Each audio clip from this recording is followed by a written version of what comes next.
जय हिंद। मेरा नाम वर्षा है और मेरे पिताश्री का नाम श्री उदय कुमार सिंह है और मैं 20 वर्ष की हूँ और अब मैं अपना कार्यक्रम शुरू कर रही हूँ कि राह के पत्थर को चकनाचूर होना चाहिए, वार चाहे एक हो भरपूर होना चाहिए और मेरे में नहीं तो तेरे जिगर में ही सही, अगर जिगर है तो फिर उसमें आग होना चाहिए।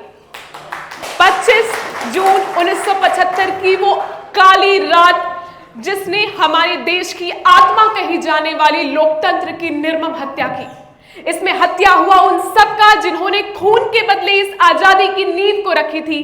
जब देश की दूसरी ही प्रधानमंत्री ने एक ऐसा हश्र किया जो उनको नहीं करना चाहिए था। संविधान के बारे में बात करने के बाद सर्वोच्च संवैधानिक पद पर बैठा हुआ कोई इंसान कहे कि संविधान की बात को ताक पर रख के मैं संवैधानिक पद का बहुत ही अच्छा फायदा उठाऊंगी, तो मुझे लगता है कि ये कहीं ना कहीं वो हुआ जो नहीं होना चाहिए था।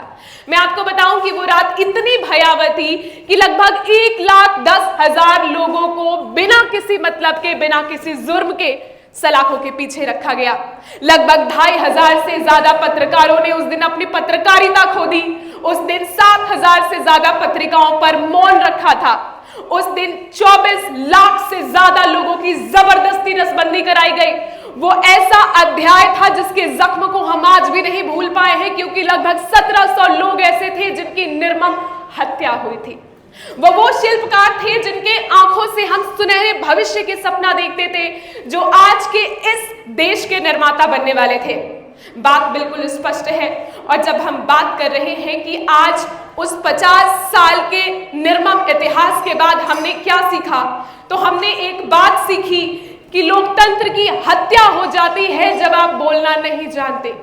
लोकतंत्र की हत्या हो जाती है जब आप चौथा स्तंभ कहे जाने वाले प्रेस पर अंकुश लगा देते हैं। लोकतंत्र की हत्या हो जाती है जब आपके मौलिक अधिकार छीन लिए जाते हैं। लोकतंत्र की हत्या हो जाती है जब सर्वोच्च न्यायालय पर बैठे लोग अपने न्यायालय की रक्षा नहीं कर पाते।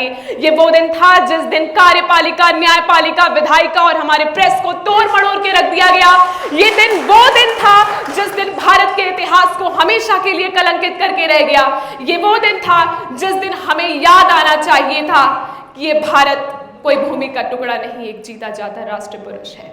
और याद ये भी आना चाहिए था कि सभी का खून शामिल है यहाँ के मिट्टी में, किसी के पिताश्री का हिंदुस्तान थोड़ी है। और इसी के साथ मैं अपने वाणी को विराम देते हुए ये कहती हूं कि ये इतिहास दोबारा दोहराया जा सकता है अगर आप सजग नहीं होंगे, अगर आपको नहीं पता होगा कि संवैधानिक अधिकार क्या है और साथ ही संविधान के कर्तव्य क्या है जिसका निर्वहन आपको करना है।